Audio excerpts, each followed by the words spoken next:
สบายดีหมู่เพื่อนหมดสุขคนเนาะนี่พบกันคือเก่าพี่น้องมาเบิ่งงัวเด้อมาจอบเบิ่งงวยแล้วพี่น้อง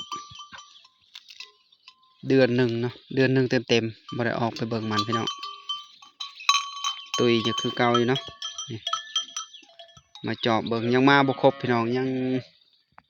อยู่ในดงบ่เนาะอยู่ในสวนมันเข้าสวนพี่น้อง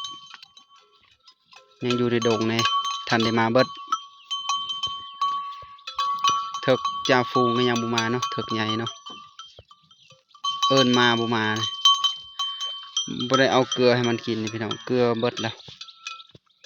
และจะน้อยก็เนาะขึ้นไปเอาอยู่เทียงพุ่นเนาะนี่สิกินแล้วนี่ตอนเที่ยงเลย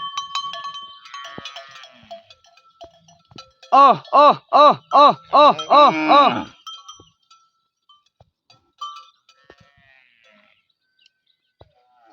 พูนอยู่ติดงพุ่นอีกพี่น้องอยู่ติดงพุ่นก็ยังเนาะยังมาบ่ครบเนาะยังมาบ่หมดอยู่นี่แม่ใหญ่นี่แม่ใหญ่กว่าหมู่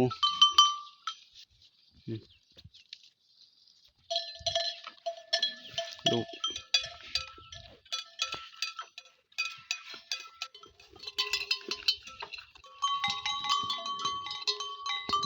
ใหญ่มาแล้วเถิกอะเริ่มใหญ่แล้วพี่น้อง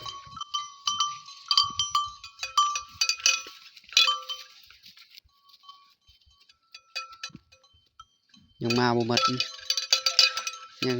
ลายโตอยู่พี่น้องยังมาเนาะมาบ่ครบนะบ่มีหญ้ากินพี่น้องบ่มีหญ้ากินเลยหญ้าแห้งกระแดงหมดเลย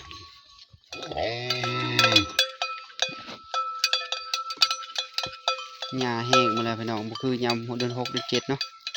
เดือน6เดือน7โอ้สบายหญ้าเต็มตุ้ยเบิดคุโตเนาะ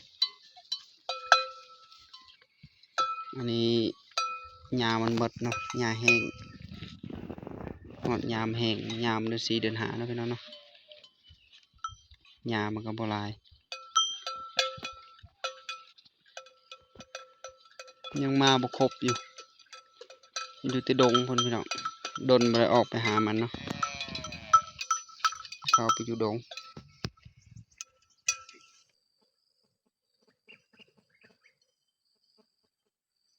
มาฮอนนี่คลิปก็ได้จบลงเพียงเท่านี้แล้วพี่น้องเด้อมากดไลค์ถึกใจกดแชร์ให้แน่เพื่อเป็นกำลังใจในการเฮ็ดคลิปต่อไปเนาะพี่น้องเนาะออกนาออกสวนพี่น้องมาเบิ่งงัวนี่มื้อเช้านี่ก็ทายมันยังมาบ่ครบเนาะบ่ได้เอาเกลือให้มันกินมันมาบ่ครบพี่น้องตอนแรกๆมันก็ออกไปหากินนะกับธรรมชาติบ้านนอกบ้านนาเฮาพี่น้องทงไห้ทงนาเฮานี่